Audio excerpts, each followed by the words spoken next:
Chapitre 67. Marthe, Marthe, tu te soucies de beaucoup de choses. Je comprends tout de suite que l'on est encore autour de la figure de Marie-Madeleine, car c'est elle que je vois tout d'abord en un simple vêtement de couleur lilas, comme la fleur de la mauve. Aucun ornement précieux. Les cheveux sont simplement rassemblés en tresses sur la nuque. Elle paraît plus jeune qu'à l'époque où elle était un vrai chef-d'œuvre de toilette.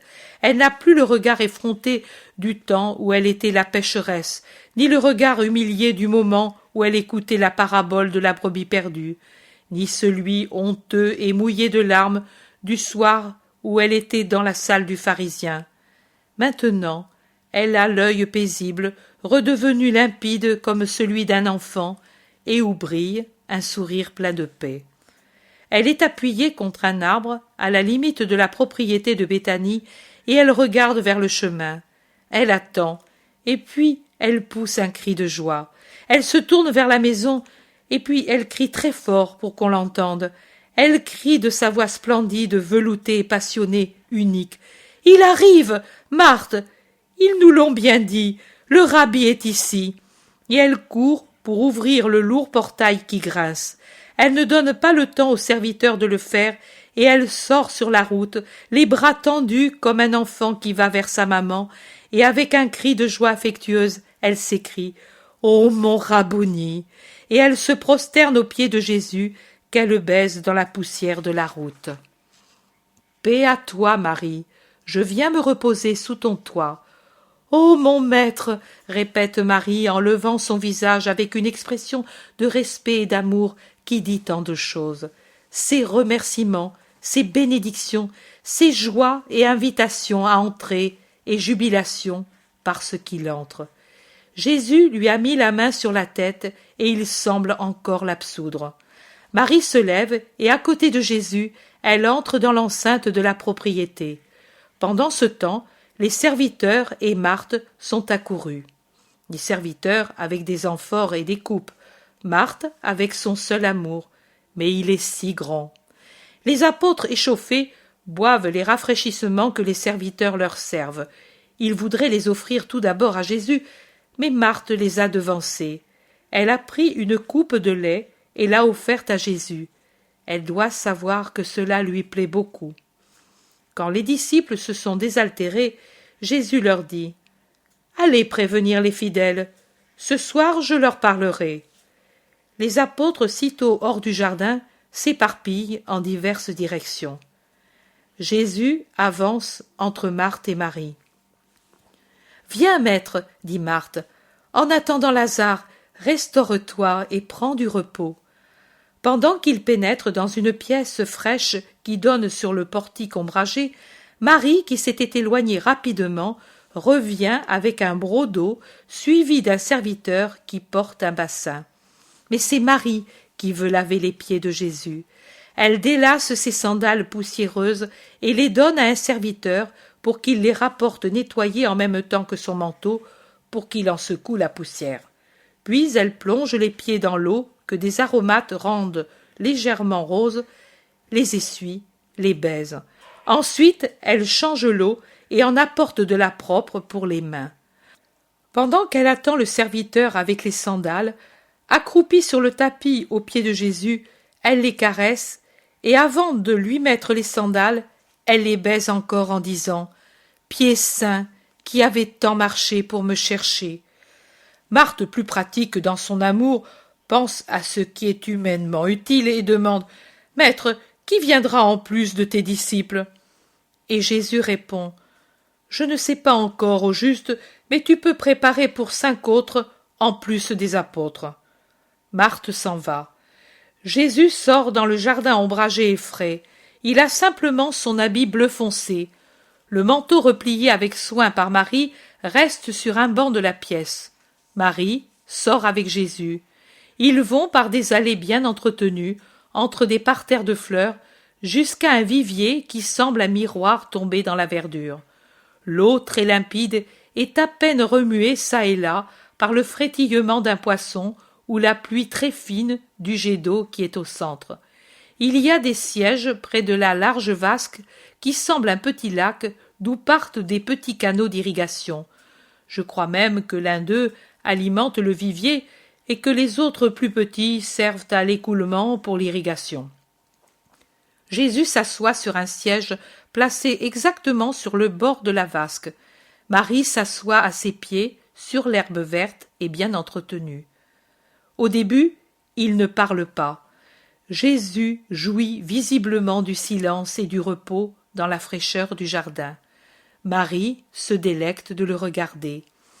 Jésus joue avec l'eau limpide de la vasque, il y plonge les doigts, il la peigne en la séparant en petits sillages, et puis il laisse la main s'y plonger tout entière dans sa fraîcheur. « Comme elle est belle, cette eau limpide, dit-il. « Maître, elle te plaît tellement ?» dit Marie. « Oui, Marie, parce qu'elle est si limpide. Regarde, pas une trace de boue, c'est de l'eau, mais elle est si pure qu'il semble qu'il n'y ait rien, comme si elle n'était pas un élément, mais esprit. Nous pourrions lire sur le fond les paroles que se disent les petits poissons. Comme on lit au fond des âmes pures, n'est-ce pas, maître? Et Marie soupire avec un regret caché. Jésus remarque le soupir qu'elle étouffe, et il lit le regret que voile un sourire. Il guérit tout de suite la peine de Marie. Les âmes pures, où y en a-t-il, Marie? Il est plus facile à une montagne de se déplacer qu'à une créature de savoir se maintenir pure des trois impuretés. Trop de choses s'agitent et fermentent autour d'un adulte, et il ne peut toujours empêcher qu'elle pénètre à l'intérieur.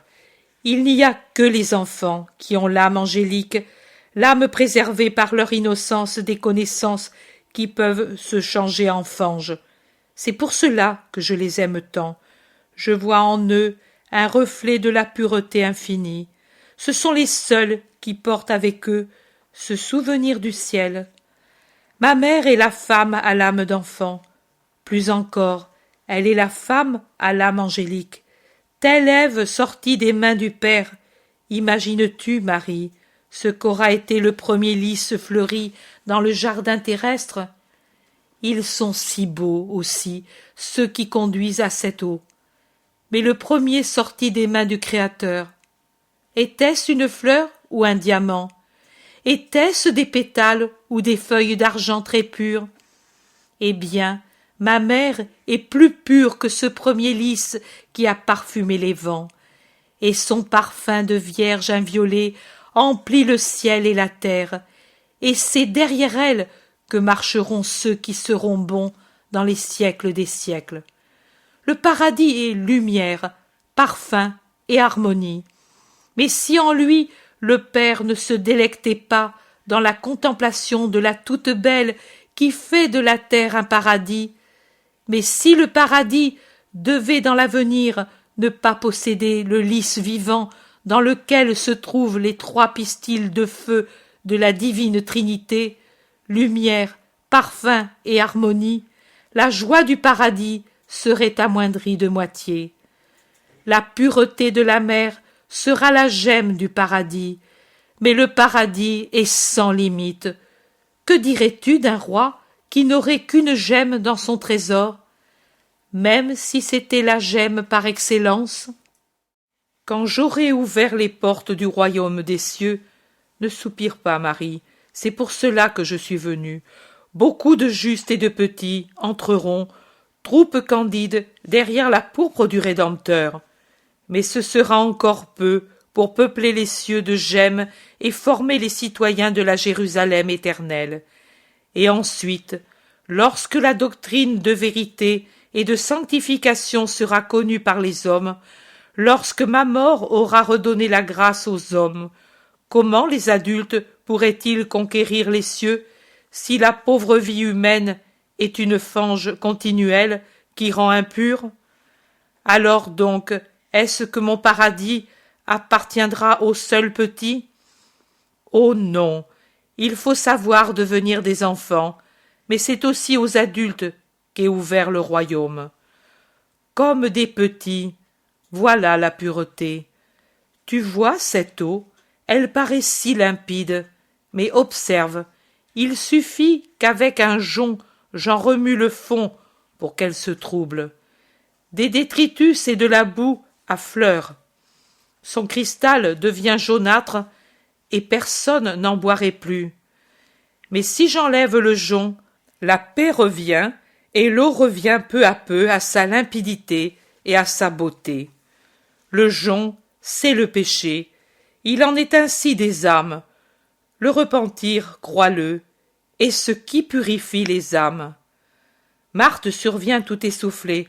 « Tu es encore ici, Marie? Et moi je me fais tant de soucis.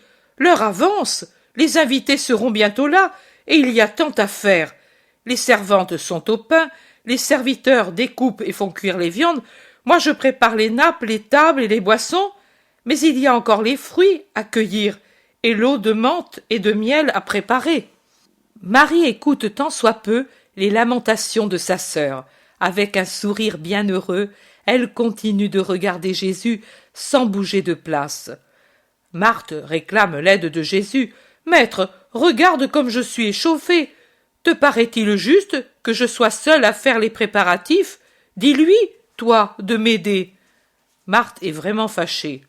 Jésus la regarde avec un sourire qui est à moitié doux, à moitié un peu ironique, ou plutôt moqueur. Marthe s'offense un peu. « Je parle sérieusement, maître. Regarde-la, comment elle est oisive pendant que je travaille, et elle est ici à regarder. » Jésus prend un air plus sérieux. « Ce n'est pas de l'oisiveté, Marthe, c'est de l'amour. L'oisiveté, c'était avant, et tu as tant pleuré pour cette oisiveté indigne. Tes larmes ont rendu encore plus agile ma démarche pour la sauver pour moi et la rendre à ton honnête affection. Voudrais-tu lui disputer l'amour qu'elle a pour son sauveur? Préférerais-tu alors qu'elle soit loin d'ici, pour ne pas te voir travailler, mais aussi loin de moi? Marthe, Marthe, dois-je donc te dire qu'elle, et Jésus lui met la main sur la tête, venue de si loin, t'a surpassé en amour? Dois-je donc dire qu'elle, qui ne savait pas une seule parole de bien, est maintenant savante dans la science de l'amour? Laisse-la à sa paix. Elle a été si malade. Maintenant c'est une convalescente qui revient à la santé en buvant les boissons qui la fortifient. Elle a été tellement tourmentée. Maintenant, sortie du cauchemar, elle regarde autour d'elle, et elle se découvre nouvelle, et elle découvre un monde nouveau. Laisse-la s'en donner la sécurité. C'est avec son nouveau qu'elle doit oublier le passé et se conquérir l'éternité. Elle ne sera pas seulement conquise par le travail, mais aussi par l'adoration. Il aura une récompense, celui qui aura donné un pain à l'apôtre et au prophète, mais double récompense aura celui qui aura oublié même de se nourrir pour m'aimer, parce qu'il aura eu l'esprit plus grand que la chair, un esprit qui aura crié plus fort que les besoins humains, même licites. Tu te préoccupes de trop de choses, Marthe. Pour elle, il n'y en a qu'une seule, mais c'est celle qui suffit à son esprit et surtout à son Seigneur, qui est aussi le tien. Laisse tomber les choses inutiles. Imite ta sœur. Marie a choisi la meilleure part, celle qui ne lui sera jamais ôtée. Quand toutes les vertus seront dépassées, parce qu'elles ne seront plus nécessaires aux citoyens du royaume, la seule qui restera sera la charité. Elle restera toujours, elle seule, souveraine. Marie, elle, l'a choisie. Elle l'a prise comme écu et comme bourdon. Avec elle, comme sur des ailes d'ange, elle arrivera dans mon ciel. Marthe, mortifiée, baisse la tête et s'en va. Ma sœur t'aime beaucoup et se donne du mal pour te faire honneur, dit Marie pour l'excuser. Je le sais, et elle en sera récompensée, mais elle a besoin d'être purifiée comme s'est purifiée cette eau de sa façon de penser humaine. Regarde comme l'eau est redevenue limpide pendant que nous parlions. Marthe se purifiera grâce aux paroles que je lui ai dites. Toi, par la sincérité de ton repentir. Non, par ton pardon, maître, mon repentir ne suffisait pas pour laver mon grand péché. Il suffisait, et il suffira pour toutes tes sœurs qui t'imiteront, pour tous les pauvres infirmes de l'esprit. Le repentir sincère est un filtre qui purifie. L'amour ensuite est la substance qui préserve de toute nouvelle souillure. Voilà la raison pour laquelle ceux que la vie a rendus adultes et pécheurs pourront redevenir innocents comme des enfants et entrer comme eux dans mon royaume. Allons maintenant à la maison. Que Marthe ne reste pas trop dans sa douleur. Apportons-lui notre sourire d'amis et de sœurs. Jésus dit: il n'est pas besoin de commentaire. La parabole de l'eau est un commentaire pour l'opération du repentir dans les cœurs. Tu as ainsi le cycle complet de Marie-Madeleine, de la mort à la vie. C'est la plus grande ressuscitée de mon évangile. Elle est ressuscitée de 7 morts. Elle est revenue à la vie. Tu l'as vue comme une plante à fleurs, relever de la fange la tige de sa nouvelle fleur de plus en plus haut, et puis fleurir pour moi, répandre ses parfums pour moi, mourir pour moi.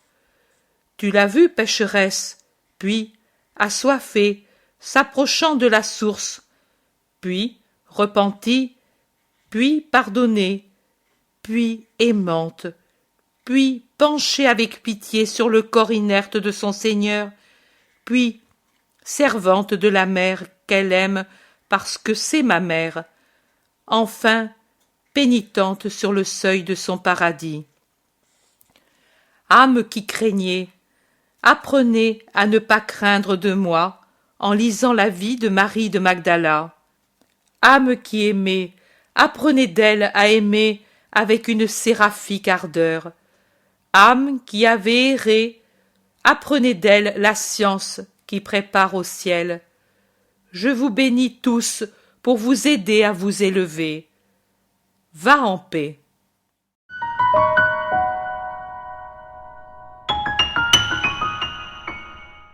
L'Évangile tel qu'il m'a été révélé est adapté pour tout public par les éditions Marie-Val Torta. En bande dessinée, Ictus, la vie de Jésus.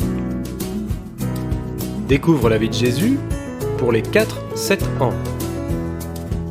La vie de Jésus pour les 8-12 ans. L'Évangile tel qu'il m'a été révélé simplifié pour les 13 ans et plus. Et aussi en audio sur clé USB. Disponible en librairie ou directement aux éditions Marie-Val Torta sur asonimage.fr.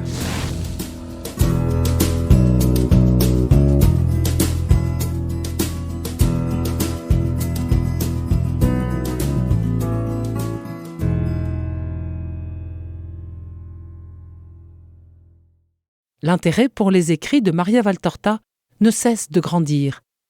Et les fruits récoltés, vocation, conversion, sont immenses. Visionnaire de la vie du Christ, de la conception de Marie jusqu'au début de l'Église, sa description des personnages, de leur psychologie, la précision des lieux où ils évoluent, des coutumes et mœurs de l'époque, est proprement sidérante et à ce jour inégalée.